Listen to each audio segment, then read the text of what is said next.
আমি ধন্যবাদ জানাচ্ছি সবাই মিডিয়াকে মতলব যে আছে অনেক জিনিস যেটা পাবলিক কাছে পৌঁছতে হবে আপনাদের মাধ্যমে পৌঁছে গেছে। আপনারা যে অনেক জিনিস আমাদেরকে ইনফরমেশন দিয়েছেন, অনেক খবর দিয়েছেন যে আমাদের কাছে ছিল না, অনেক জিনিস এই জেলাতে ও জেলাতে হচ্ছে। We got the information from you and we acted. And that was very, very useful to all of us and entire team. So I thank the media also. Media equally participated in the SIR process along with the CEO office and along with the government machinery. Thank you. Thank you, sir.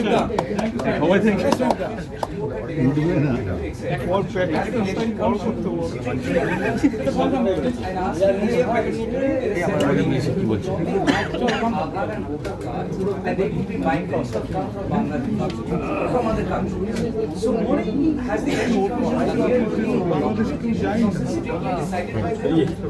if so, what happens? The election commission per se, if you say election commission, what is the meaning of election commission as per Article 324 to 329 of the Constitution? Election commission is a body, constitutional body, Nirvachan Sadan in Delhi, comprising of chief election commissioner, 2 commissioners and about 200-500 officers and staff. The only field units which are totally disposing all the things 24/7 into 365. They are the CEO officers. Where one CEO is there, 4 or 5 other officers are there, 20-25 staff are there. Rest is a conglomeration and acquisition of large many of officers and staff who come to work with the election commission. Election commission tells them about all the guidelines and all, and those staff follow the guidelines. So definitely we have communicated, we have trained all our officers and staff to follow each and every guideline. In case some do not follow willfully or the thing unwillingly, then that will be taken care of. That is always taken care of in the system. But we have told them to follow all the guidelines. তাহলে sir 3,75,000 নাম কাটা গেছে।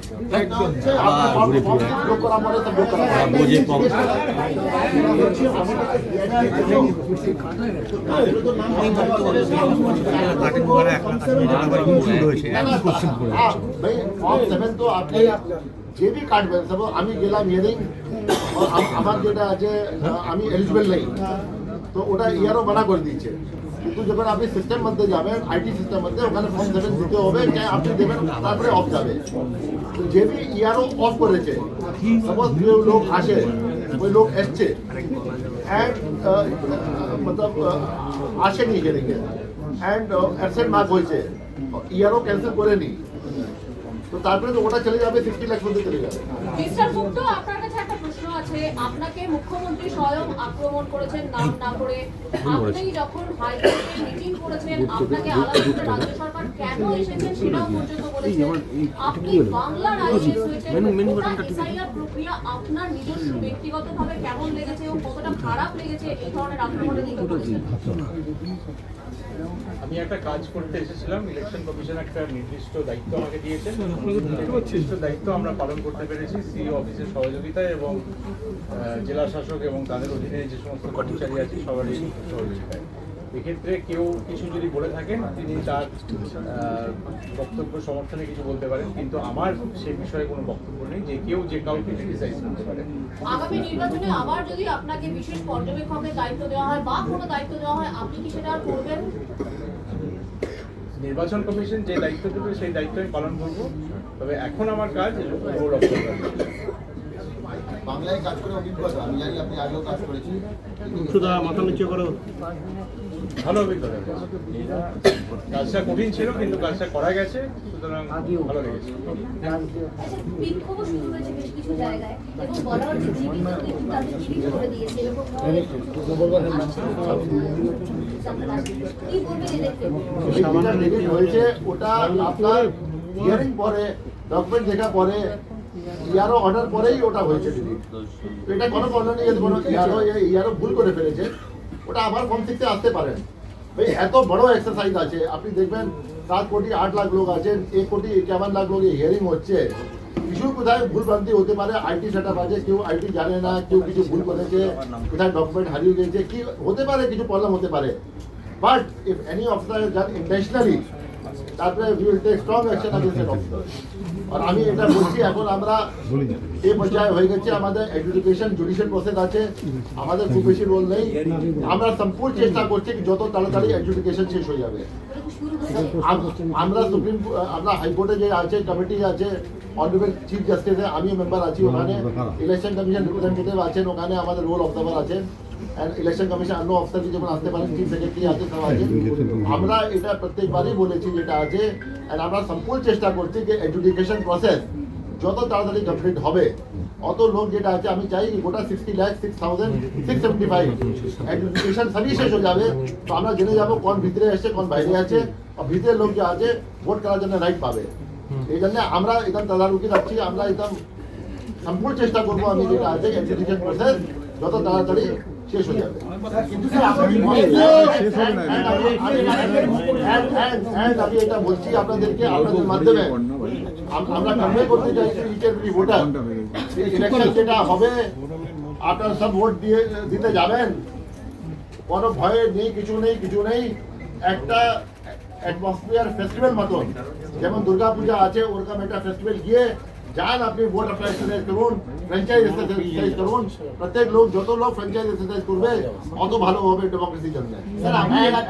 West বেঙ্গলকে lead করতে হবে, এটা যেটা আছে আমাদের যেটা আছে ভোটিং পার্সেন্টেজ হাই থাকে, এখন আমাদের দেখাতে হবে আর হাই আমরা করতে পারবো যেটা আছে।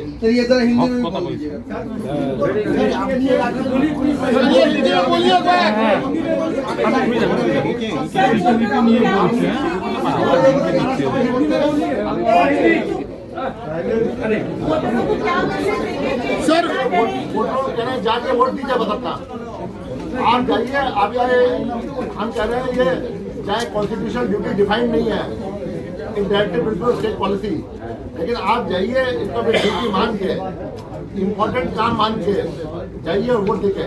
लेकिन सर अभी नाम कटने से जगह जगह पे एजिटेशन हो रहा है, पब्लिक के अंदर एक परसेप्शन है कि अब एसआर के चलते हुए जैसे तोड़फोड़ हुआ था फिर से वो शुरू होगा, ये परसेप्शन है। सेंट्रल फोर्सेस डिप्लॉय हुआ है, लेकिन क्या सही में शांति बनाए रखा जाएगा स्टेट में? देखिए ये जो काम है ये एक सैक्रोसैंक्ट ड्यूटी है स्टेट की जो लॉ एंड ऑर्डर मशीनरी है वो पूरी तत्पर रहेगी इसको करने के लिए। जब इलेक्शन डिक्लेयर हो जाएगा उस समय ईसीआई भी उसके अंदर आ जाएगा। आज जो है ईसीआई इसके अंदर नहीं है फुली, आज ईसीआई अपनी लक्ष्मण रेखा में है, ठीक है। स्टेट का जो आपका वो है मशीनरी है, पुलिस फोर्स है, उसको सप्लीमेंट किया है इलेक्शन कमीशन ने। 240 कंपनियां आ गई हैं, बाकी कल तैनात हो जाएंगी। 240 कंपनियां और आने वाली हैं जो 10 मार्च को आने वाली थी, उससे पहले आ जाएंगे। तो आपको सब रिसोर्सेज दे दिए गए हैं, एसपी साहब को, डीजीपी साहब को, पुलिस कमिश्नर साहब कैलकाटा को, ये सब रिसोर्सेज यूज करके लॉ एंड ऑर्डर मेंटेन करेगा स्टेट। जहाँ जहाँ कोई इंसिडेंट होगा हम लोग टेकअप करेंगे, बट ये पूरी ड्यूटी स्टेट गवर्नमेंट की है और स्टेट गवर्नमेंट अच्छी तरह निभाएगी इसको। सर आपने जो कहा है भयमुक्त होके, जब आप लोग हैं, अगर ऐसा कुछ परिस्थिति तैयार हुआ जहाँ पे आपको कुछ करना पड़ेगा तब कुछ कर सकते हैं। आप कह रहे हैं लक्षण रेखा नहीं, लक्ष्मण रेखा मतलब ये नहीं है। लक्ष्मण रेखा मतलब ये बोल रहा हूँ कि इलेक्शन से पहले डायरेक्ट लॉ एंड ऑर्डर में हमारा रोल नहीं है। एक बार नोटिफिकेशन हो जाएगा तब काफी रोल हो जाएगा। अभी से लक्ष्मण रेखा इसलिए कहा मैंने कि इलेक्शन कमीशन ने अभी ऑलरेडी बोल दिया है कि आपके डेली सीजर्स क्या हो रहे हैं उसकी रिपोर्ट, लॉ एंड ऑर्डर की रिपोर्ट देना शुरू हो गया है हमारा।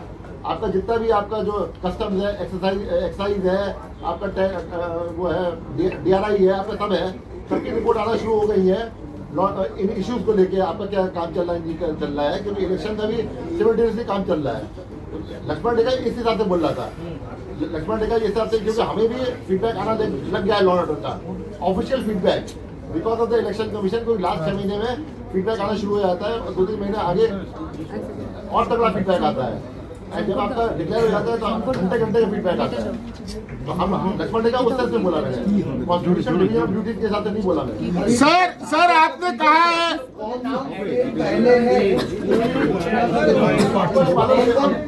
हमको नहीं मालूम कितने फेज का होगा नहीं होगा, ये इलेक्शन कमीशन का वो है, अपना दायरा है, वो देखेंगे। अपना MHA से बात करके सब बात करके जिससे बात करनी करेंगे। हमारा कोई नहीं मालूम कि कितने पैसे होगा। सर आपने कहा है कि भयमुक्त होके वोट देने जाए। सर आपने कहा भयमुक्त होकर वोट देने जाए, लेकिन जो देखा गया बंगाल का ट्रेंड कि जब भी चुनाव होता है, जैसे शीतलकुची में गोली की घटना घटी थी, चुनाव से पहले कई जगहों पर हंगामा होता है, जिससे लेकर बार बार शिकायतें आती है, इन सब से कैसे निपटेंगे? क्या कुछ नई रणनीति है आपकी इस बार?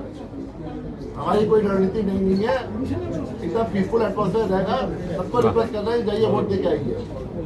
जो भी रणनीति है वो तो रणनीति तो जब बनेगी, अभी रणनीति बनी नहीं है, अभी कंडक्ट ऑफ इलेक्शन शुरू हुआ नहीं है, लेकिन जो भी रणनीति होना हो, हमारा रिक्वेस्ट है, अपील है सबको कि पीसफुल एटमॉस्फेयर में इलेक्शन हो और सब लोग जाके वोट दे के आए। सर दावा हर बार दावा किया जाता है कि शांतिपूर्ण चुनाव होगा, लेकिन शांतिपूर्ण चुनाव बंगाल में नहीं देखा जाता है।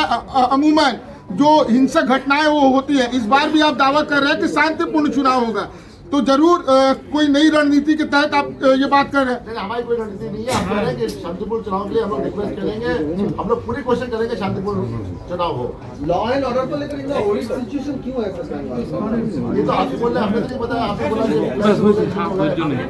बोला थैंक यू।